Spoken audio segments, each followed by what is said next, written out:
America is not a racist country.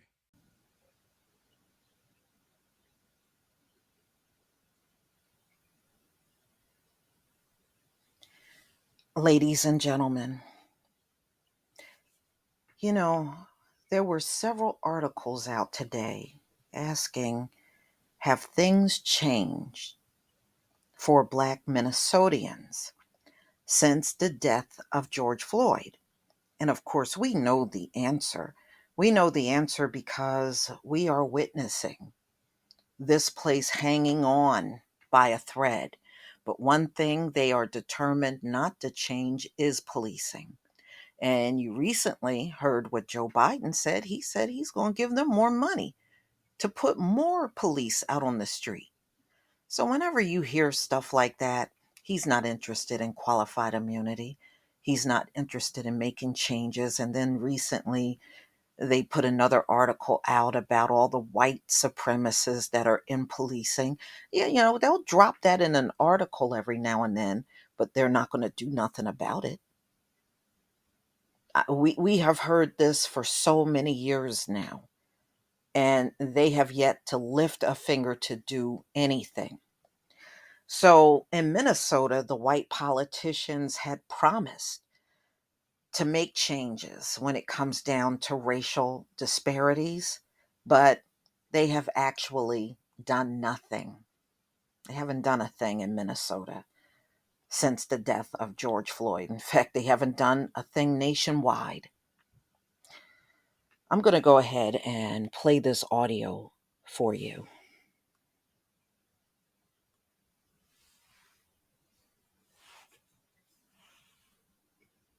2 years after Floyd's death, Black Minnesotans say little has changed.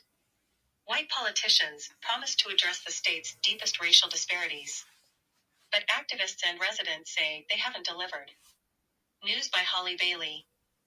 Minneapolis, George Floyd's May 2020 death beneath Derek Chauvin's knee cast a harsh national spotlight on the Twin Cities, exposing what people of color here have long complained about, the region's troubled history with race and policing, including several high-profile police killings of Black men, and a state that boasts some of the nation's deepest racial disparities between whites and Blacks, including in housing and income.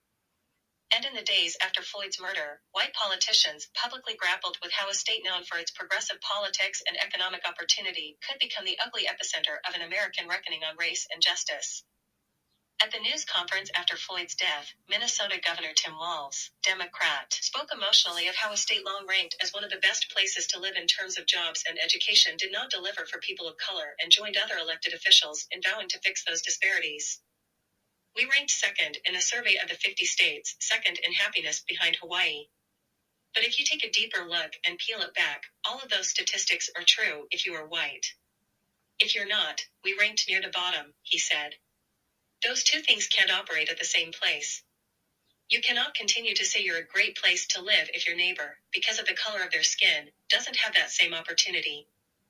Walz ascribed those disparities to small hidden racisms for which the ultimate end is the ability to believe you can murder a Black man in public. But 2 years later, many Black Minneapolis residents say little has changed since Floyd's killing. The signs that featured images of Floyd's face or demanded justice for his death have vanished from front yards, even as many of the same tensions over race, policing, and inequality linger. While many believe the commitment for change is still there, some question the urgency.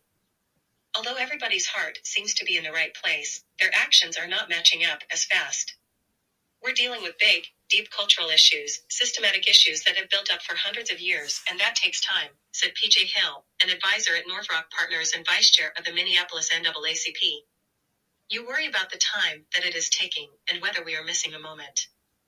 While Chauvin is now in prison serving a 22-and-a-half-year murder sentence, and the three other officers at the scene were convicted in February on federal civil rights charges related to Floyd's death, a recent state investigation found the Minneapolis Police Department continues to engage in racially discriminatory policing, targeting and using force on Black people at a higher rate than whites, even though Blacks make up just 19% of the population.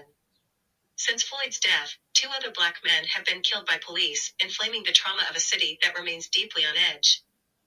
That includes the fatal shooting of Amir Locke, who was killed as officers executed a no-knock warrant inside a downtown Minneapolis apartment in February. Locke wasn't the target of the warrant, though police initially described him as a suspect. Locke's death, which sparked fresh protests, resulted in no charges against the officers involved. Scott Redd, a former Minneapolis public schools official and a relative of Locke's, told reporters that Locke would be alive if he weren't black and echoed what other black residents have long said about systemic racism in the state, which they say has been concealed by its reputation for being Minnesota nice. We often call it Mississippi with snow, Redd said as he stood with Locke's parents the day after their son was killed. We have some of the largest disparities when it comes to education, employment, homeownership, and now, justice. And we're tired of it. Jeff Hayden couldn't always find the words to explain what it is like being a black person in Minneapolis, especially to his white friends. And then one day, the former state senator saw a film that struck him as an apt metaphor.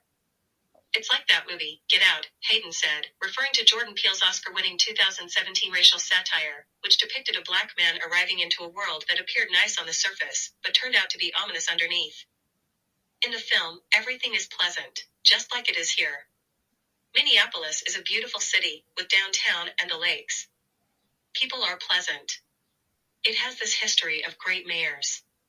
We have this disproportionality of Fortune 500 companies here, so there are great jobs, said Hayden, who until late 2020 represented the area where Floyd was killed. But for black people, it's like, what is going on here? You look around, and you dig into the data, and you realize black people are doing terrible here. So the question is, yes, it is terrible. But what do you really think is going to change when the same people are in place? I don't know what they were talking about. Great mayors. That same mayor, Jacob Fry, that was in office when George Floyd was murdered out on the streets, he is still in office. So you can't really improve things with the same people in place because these folks are not about making positive changes for us. See, it, their system is designed to keep you in a low state and elevate themselves up, which means the whole system is really fake. There's nothing genuine about the entire system, not only for us, but is even their elevation is fake. You had to rig the whole place up in order for yourself to look elevated. So the whole thing is fraudulent. So no, things are not going to get better until absolutely every single one of these people are no longer in power. And we are headed in that direction, y'all. You can't reform this place. It cannot improve. It cannot get better. It is a lost cause. And it's going to be a lost cause down to its last breath. If you are looking for improvement, don't waste your time. Now, you can make things better for yourself. You know, like the Bible scripture says, be ye separate. Now, we can't be separated in everything, but those things that you can be ye separate, you should do it. But tell me what you think. You know, not only did things not get better for our brothers and sisters in Minnesota and nationwide, it's not better. And Babylon has fallen anyway. Look at this baby formula situation. Y'all, I just want y'all to remember one thing. This baby formula shortage only happened in America. It didn't happen in any other nation on earth. Okay? It didn't happen on any other nation on the planet. It happened here. But these folks that are leading want you to believe they are the absolute best at leading. And we have not seen this great leadership yet. We haven't seen it for centuries. And that just goes to show you how badly mismanaged this country is. There is no good leadership here. It isn't. It is just people that are really insecure, but they want to lead and run things, and it's just not for them. Leading is just not for them. They're not leaders. I think we all see it by now. And that's a big reason why nothing has changed in Minnesota for the Black men and women that live there. Nothing has changed. And it won't.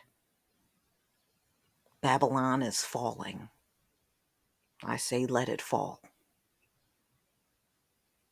You know, so what are we doing? Putting a Band-Aid on a pile of junk? Let it fall. Please leave your comment and subscribe. Don't forget to hit on the notification bell, and I'll see you on the next video. Peace, family.